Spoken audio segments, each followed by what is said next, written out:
Elon Musk moves to Texas, takes jab at Silicon Valley. Maine teen feeling isolated from restrictions commits suicide. Mother says this remote learning is crap. Good morning, good afternoon, or good evening, depending on when you are tuning in. My name is Jonathan Torres Herrera, and you are watching or listening to the JTH show. Today, let's talk about a mourning mother blaming isolation due to COVID for her son's death, and Elon Musk relocates to Texas. But first, roll the intro.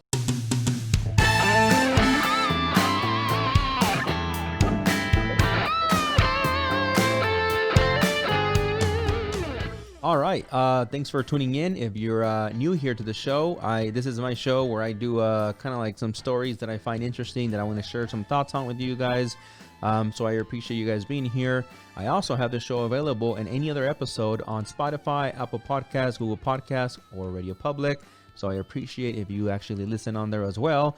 And if you don't mind, one more little thing, and if you can hit that like button, it really helps the show. Okay, let's start with the first story for today. And that is an article that I found on the Daily Wire. It was published, of course, on other sites as well, but it was very detailed in the Daily Wire. And that is a headline which reads, Maine teen feeling isolated from restrictions commits suicide. Mother says this remote learning is crap. It is a very unfortunate story, but I felt the need to cover it because now more than ever, I think it is crucial that we all look at our mental health, look at our family's mental health, and really stop and, seeing if there's anything that we can do for each other, right? I say now more than ever because we're going into a season. In fact, some might say we're already here, right? In the month of December, where many people, for some reason, they get a little bit more sensitive, you might say, right? Which is not necessarily a bad thing. I know a lot of the times we feel that, being sensitive means being weak, and it's not the case, at least not in my opinion. And in this case, we have a teen, Spencer Smith, a sophomore at Brunswick High School, felt increasingly isolated as a result of distance learning and opted to take his life. Now, in a social media post on Facebook, his mother, Angela Smith, said the following: "This remote learning is crap. I just lost a son because he couldn't be with his friends.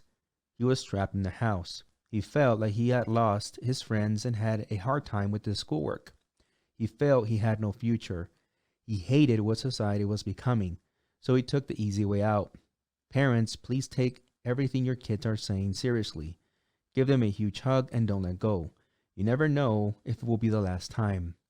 This house is so quiet now. I would give anything to have the noise." It's extremely, extremely sad, that a tragedy like this can happen. I think it's easy to sit, when it hasn't happened to you, right? And judge and maybe, pass some kind of harsh judgment as to, why someone chooses to take, their own life.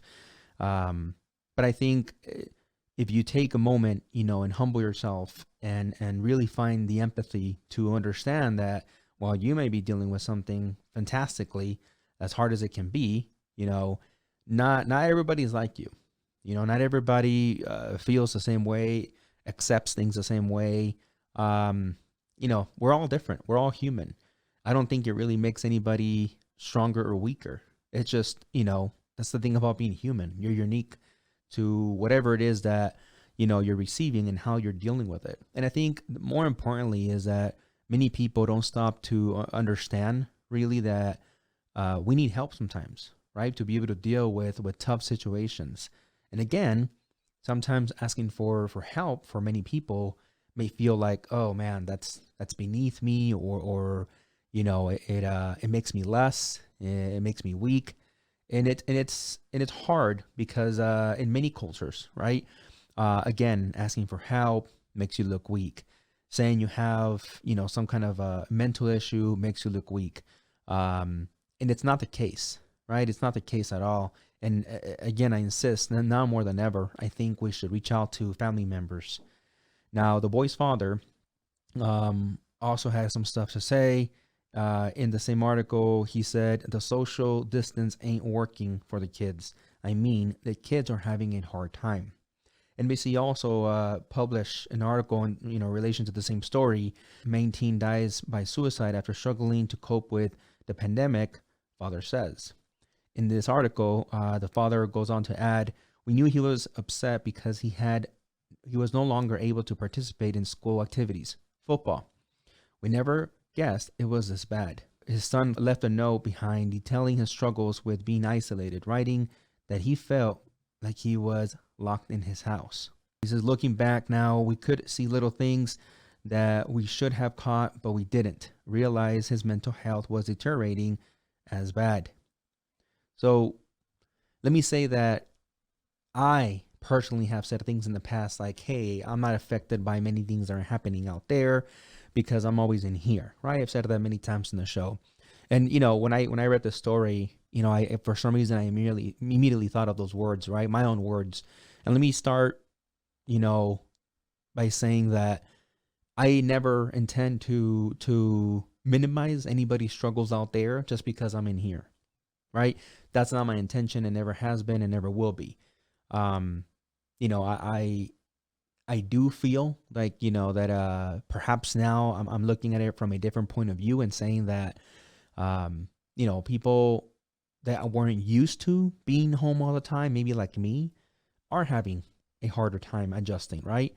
I don't believe, I don't see myself as a social butterfly, right? Or for that matter, even my family, right? We're just not like that. So for us, adjusting to having to be inside of the house, call it like, in the article is saying locked in, it's not a problem for us, right? Because again, this is just, our lifestyle. It appears here that, unfortunately for the teen, it was, right? He feeling locked in, unfortunately drove him, to take his own life. And, I think a lot of people feel like that, feel that perhaps they were social butterflies, right? As they call them. And they were so used to their activities. And now that they, completely had to do a 180, I can understand how depression can sink in faster. To be fair, it's not to say that I haven't gone through some level of depression, but nowhere near, right? Enough to, unfortunately, drive the same consequence. Now, another interesting thing that I found out of the National Center for Biotechnology Information, or NCBI, headlined, again, similar with the article or with the story that we're talking about. I found something very, very interesting. And they said in their article that a loss of routine for many students, social isolation, and feeling of loneliness increase the risk for mental illness. So again, it goes to what I'm saying, right? About, that for kids especially, that they had a completely different routine prior to all the lockdowns. I can understand, right? I can see it from a different point of view other than mine, and seeing that, yeah, I mean, it's it could be a shell shock kind of situation, where you feel like, or at least they probably feel like, what is this? I'm used to having a routine where I got up in the morning, even the gathering for some students at the bus stop, or being driven to school, or maybe carpooling to school, whatever that is, even walking, right, with some friends, all that, even those little, gatherings, activities or whatnot, it's gone, right? Not let alone the all of the other stuff, right? Like in this case, it sounded like the teen was playing football, as well. So yeah, I can definitely see it. I guess at the end, what at least the school, the Brunswick, is trying to do, according to a statement by the superintendent, Phil Potiziano, he said, or he's advising the parents that suicide should not be an option. I'm including some information that may be helpful to you in discussing suicide with your child. And it's, terribly sad that it has gotten to the point where some parents, are going to have to start having these conversations with their child, and really having a conversation of mental health, again, removing hopefully whatever stigma you might say that those conversations may carry. I think they're important because we should check on each other's mental health, right? I think it's the least that we can do right now. I think it's going to be worth more, by the way, than some materialistic Christmas present. Maybe a phone call this holiday season, right? A long, in-depth, phone call, a conversation might mean more than sending someone something you buy on Amazon for $20. That's just my point of view. All right, and with that, let's move on to something a little bit more lighthearted, and that is some curious news that I saw. And I think many of you guys might have seen it if you guys are fans of Elon Musk or even follow anything around tech, and that is that Elon Musk joins other businesses and moves to Texas. So it's going to be very, very, very interesting to see, I guess, how his companies and himself develop over the next few years.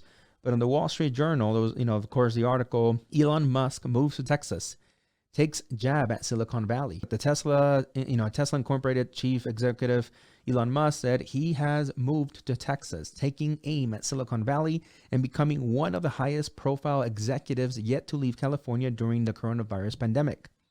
He said relocating made sense with Tesla's new factory being built in Texas. So on his way out, of course, he had his remarks. Now, the funny thing is that Elon has been a resident of California for about 25 years from what I saw. And, he, after, I guess a lot of internal deliberation, decided, you know what, screw it, we're out of here. Now, although Mr. Musk companies continue to maintain an extensive operation in California, he will no longer be there. Senator Ted Cruz, from Texas, by the way, welcome Mr. Musk on a tweet. He said, welcome to Texas at Elon Musk, right? Texas loves jobs and we're very glad to have you as a Texan. Here's what I will say, okay? I recently relocated to Texas, right? As some of you guys that have been following the show for a while. And let me tell you that it is one of the best things that I feel personally I could have done, not only for myself, but for my family. Now, I'm in California, you can kind of say born and raised, right? Some of you guys also know that I relocated for a while to Oklahoma, and that was nice. And I got to see a different world, not only just a perspective, right? Just a different world when it came to comparing living in California to living outside of California, right?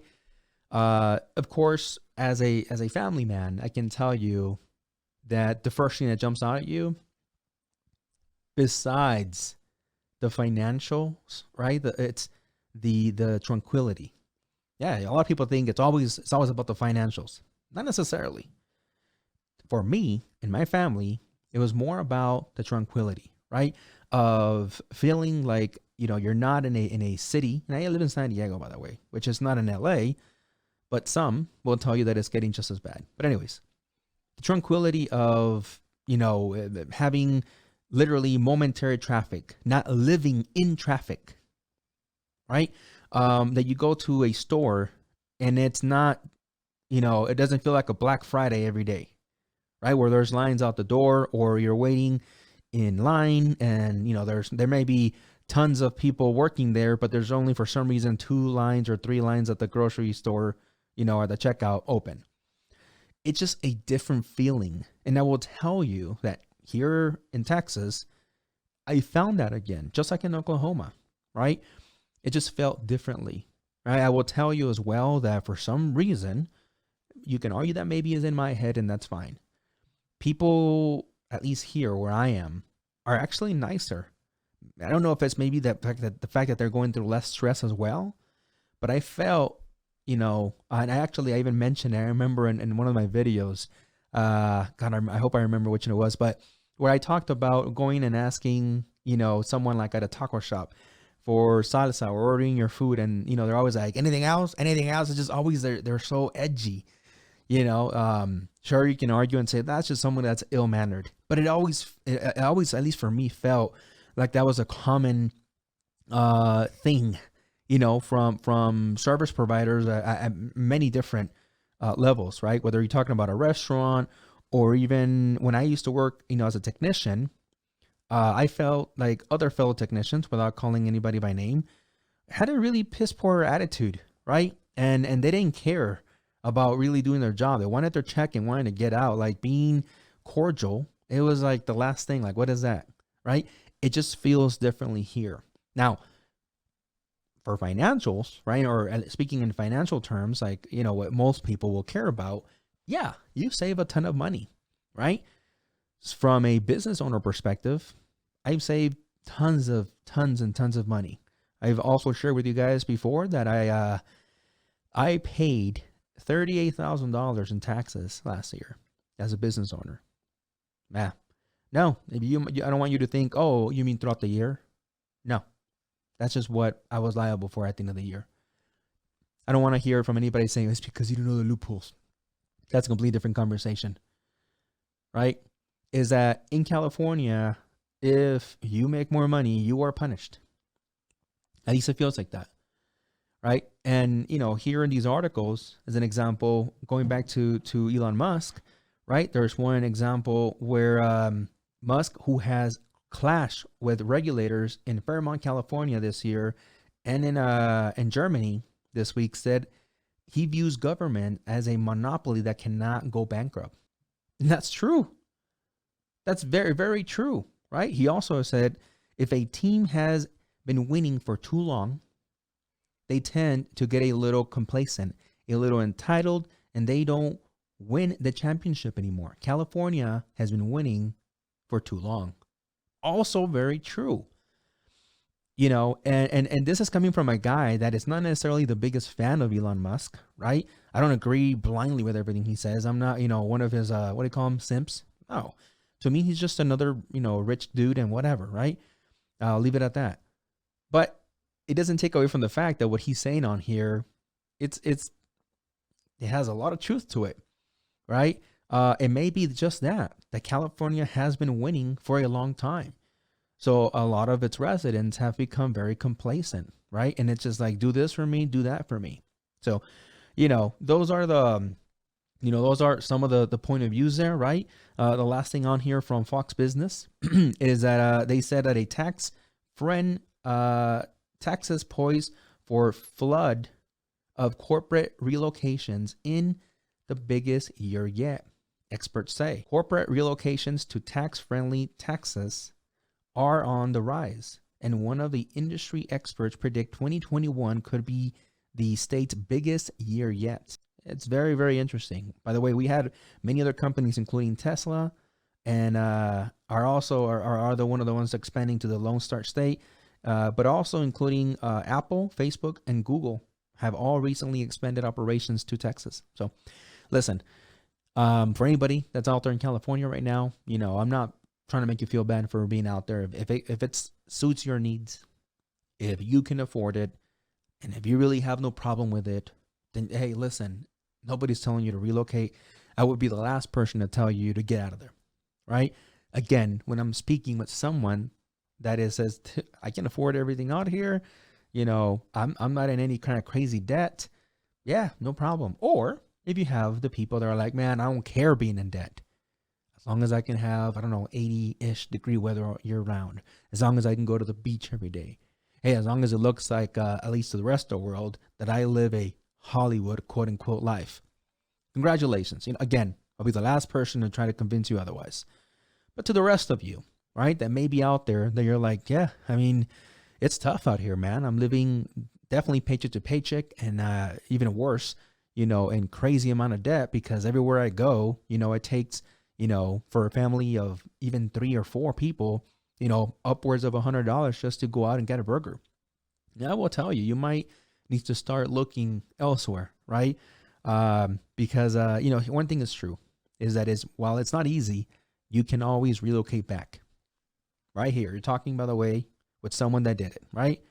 And, you'll never know until you try it for yourself. I can sit here and tell you all about it. You can talk to anybody else that has done it. You can talk to people that have done it and regretted it. You can read blogs. You can watch YouTube videos. But one thing is true. You have to live it for yourself. And if you think that relocating is something that is going to be good for you, going back a little bit into the first story, it's going to be good for your mental health, take the plunge. That's what I'll say. Do it, because you may never know. You might feel like me. It might be the best thing you ever did for yourself. So with that said, I'll leave it there. And until hope actually first of all, hold on. Hope you have the great rest of your day. Take what I said serious. I hope you're doing okay. Mentally speaking. And yeah, until next time. See ya. Hey, thanks for watching the JTH show. Remember, you can catch all the full episodes, on Spotify, Apple Podcasts, Google Podcasts, or Radio Public. You can also visit www.thejthshow.com to catch episodes there and to catch anything that we had to blur out because of YouTube or any other platform. We usually put all of our raw information in there that is uncensored. You can also become a member at www.thejthshow.com to catch all the special perks. Thanks for watching.